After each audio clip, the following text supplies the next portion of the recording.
नमस्कार, मी प्रवीण कांबळे महाराष्ट्र न्यूज नेटवर्कमध्ये आपल्या सर्वांचे सहर्ष स्वागत करतो। जय छत्रपती शिवाजी महाराज की जय। डॉक्टर भारतरत्न डॉक्टर बाबासाहेब आंबेडकर यांचा भारतरत्न डॉक्टर बाबासाहेब आंबेडकर यांचा भारतरत्न पंडित भीमसेन जोशी रुग्णालयाच्या खाजगीकरणाचा प्रस्ताव रद्द झाला पाहिजे, रद्द करा। भारत जोशी रुग्णालयाच्या खाजगीकरणाचा प्रस्ताव रद्द करा, रद्द करा। भारतरत्न पंडित भीमसेन जोशी रुग्णालयाच्या खाजगीकरणाचा प्रस्ताव रद्द करा, रद्द करा। नहीं चलेगी, नहीं चलेगी, नहीं चलेगी, नहीं चलेगी। नहीं चलेगी, नहीं चलेगी, मनमानी नहीं चलेगी, नहीं चलेगी, नहीं चलेगी। मनमानी नहीं चलेगी। महाराष्ट्र न्यूज नेटवर्कमध्ये आपल्या सर्वांचे सहर्ष स्वागत करतो। आज मी भाईंदर वेस्ट या ठिकाणी उभा आहे आणि या ठिकाणी भारतरत्न पंडित भीमसेन जोशी या रुग्णालयाला खाजगी रुग्णालय बनवण्याचा येथील राजकीय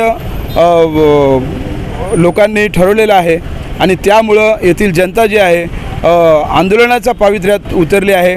या ठिकाणी जे एक दिवसीय लाक्षणिक उपोषण ठेवलेलं आहे, चला तर मग त्यांच्याशी आपण वार्ता करूया। काय सांगाल सर, आज या ठिकाणी तुम्ही भारतरत्न पंडित भीमसेन जोशी यांचा जो खाजगीकरण करण्याचा जो विषय सुरू आहे आणि त्या विषयाला तुम्ही घेऊन तो विषय सरकारीच हॉस्पिटल राहायला पाहिजे म्हणून तुम्ही काय तुमचा सारांश आहे, या आंदोलनाच्या मागचा काय उद्देश आहे, काय सांगाल? सबसे पहले तो मेरा यही उद्देश्य है कि गरीब जो गरीब जनता है उसके लिए ये सरकारी हॉस्पिटल है।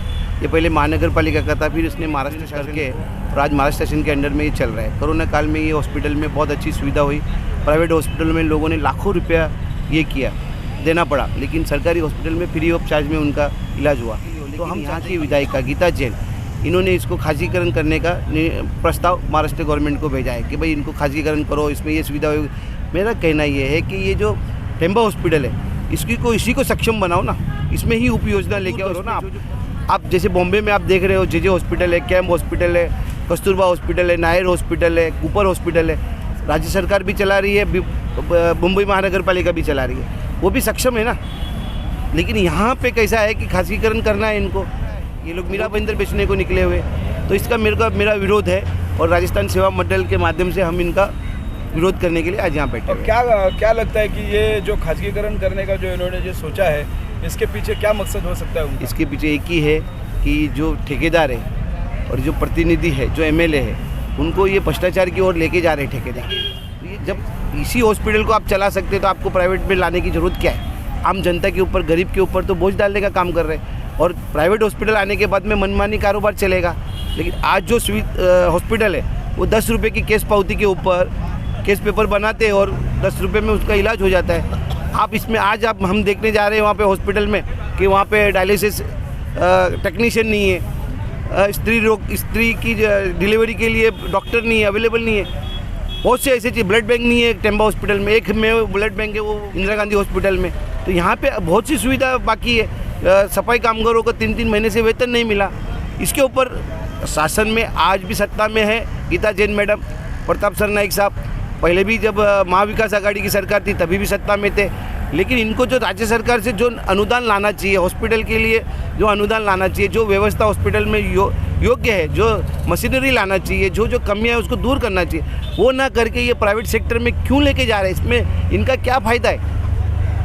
मेरा यही कहना है कि हम ये हॉस्पिटल को कतई प्राइवेट सेक्टर में जाने नहीं देंगे और हम इसके लिए आज यहाँ बैठे हैं। कल हम मंत्रालय में बैठेंगे, आज़ाद मैदान में हम धरना देंगे और ऐसा धरना देंगे कि आक्रोश धरना देंगे, ऐसा छोड़ने वाले नहीं है। और प्राइवेट सेक्टर हम करने नहीं देंगे। आज हम लोग मालूम है आपको कि आज हमारी संस्था के माध्यम से हम धरने पे बैठे, लेकिन हमने हिंदुस्तान के चौथे पत्रकारिता जो चौथा स्तंभ है देश का, हम उनको साथ में लिए, इसलिए लिए कि उनके जो पत्रकारिता करते हैं उनके पीछे हज़ारों लाखों लोग रहते हैं और वो समाज को आईना दिखाने का काम करते हैं। ऐसे बुद्धिजीवी, ऐसे समाज सेवक, ऐसे पत्रकारों को हमने साथ में लेके इस आंदोलन को और आगे दिशा देने का काम कर रहे हैं। मीरा भाईंदर महानगर पालिका से क्या उम्मीद रखते हैं? ये राज्य शासन के अंडर में हॉस्पिटल है। महानगर पालिका से यही हम उम्मीद रखते हैं कि भाई आप हमारे निवेदन को, और हम तहसीलदार को भी निवेदन देने जा रहे हैं, ये राज्य शासन का विषय है, तो महानगर पालिका आयुक्त और तहसीलदार ये हमारा निवेदन को लेके राज्य शासन के पास जाए कि ये खासगीकरण रोके, जल्द से जल्द रोके। ये प्रस्ताव को हम लोग मंजूर होने नहीं देंगे, और ये उनकी जो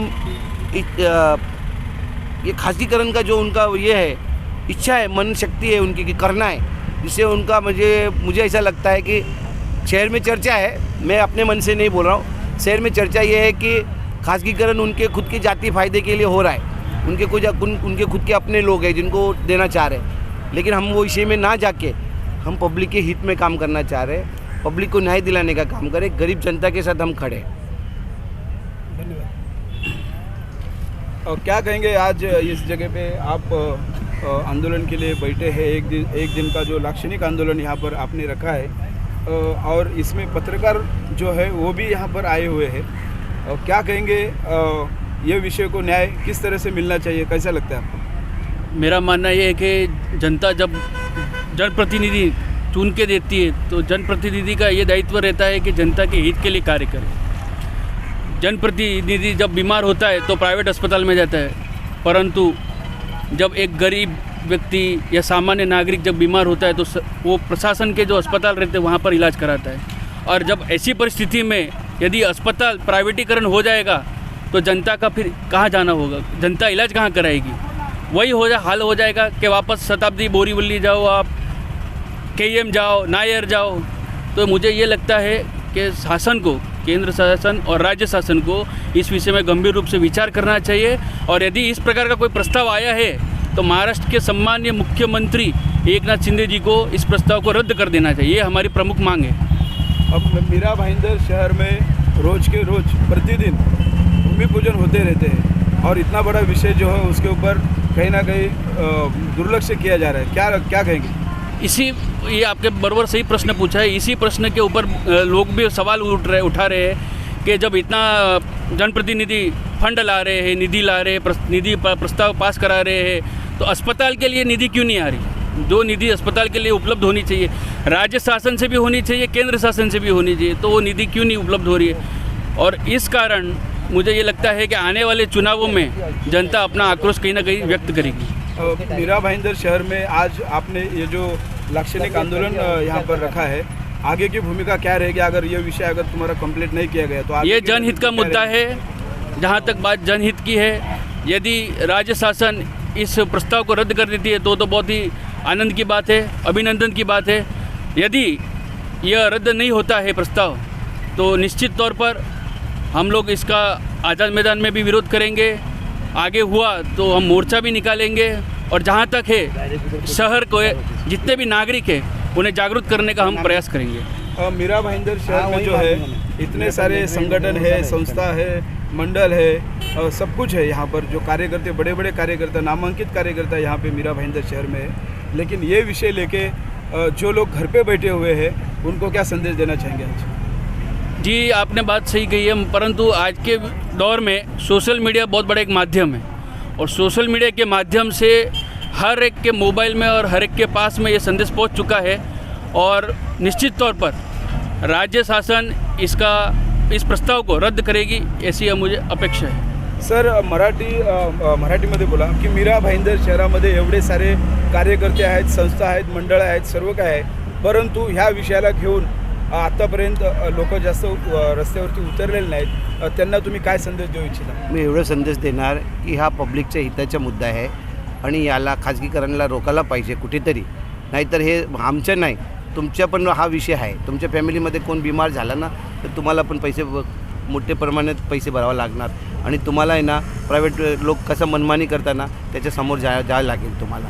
तर माझं एवढंच आहे की तुम्ही हा विषय माझा विषय नाही, हा जनताचा विषय, गोरगरीबचा विषय असं समजून तुम्ही या विषयाला, आम्ही तो सुरुवात केली आहे, तुम्ही पण सुरुवात करा।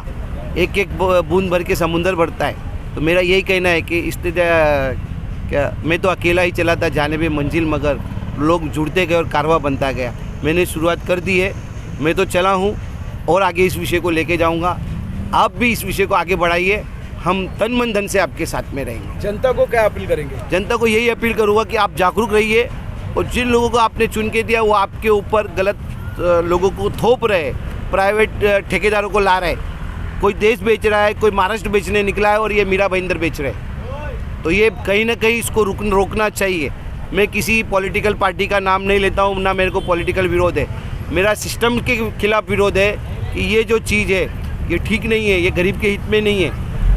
और जो एमएलए जो चुन के गए उनको गरीब ने चुन के दिया है, और गरीबों का अगर प्रतिनिधित्व करने वाला नेता अगर वो इस तरह से करता है तो मैं उनका निषेध करता हूँ। निषेध निषेध निषेध। महाराष्ट्र के मुख्यमंत्री जो है अपने ठाणे जिला के हैं, ये विषय उन तक पहुंचना चाहिए, इसके लिए उनको क्या निवेदन करेंगे आज? मैं आदरणीय एकनाथ जी शिंदे साहब से यही निवेदन करना चाहता हूँ कि ये आप ठाणे जिला आपका ज़िला है, आप इस ठाणे के नेतृत्व पहले से करते आए हैं और आप हमें गर्व है कि आप ठाणे के मुख्यमंत्री हैं। बस मैं यही चाहता हूँ कि चिराग तले अंधेरा नहीं होना चाहिए।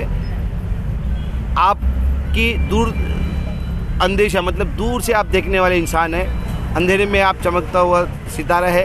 तो आप इस खाजगीकरण को रोकिए। गरीब जनता के साथ आप गरीब जनता का नेतृत्व आप कर रहे हैं, आपको गरीब जनता का साथ देना चाहिए। तो मैं आपसे यही निवेदन करता हूँ मुख्यमंत्री जी कि ये खाजगीकरण का विषय इसको जल्द से जल्द रद्द करें। अगर ये विषय आपके संज्ञान में आया है नहीं आया है तो पत्र के माध्यम से हम आपके संज्ञान में लाएंगे और इस विषय को जल्द से जल्द आप रद्द करिए। या ठिकाणी रमजान खत्री यांनी आपली प्रखर प्रतिक्रिया दिलेली आहे।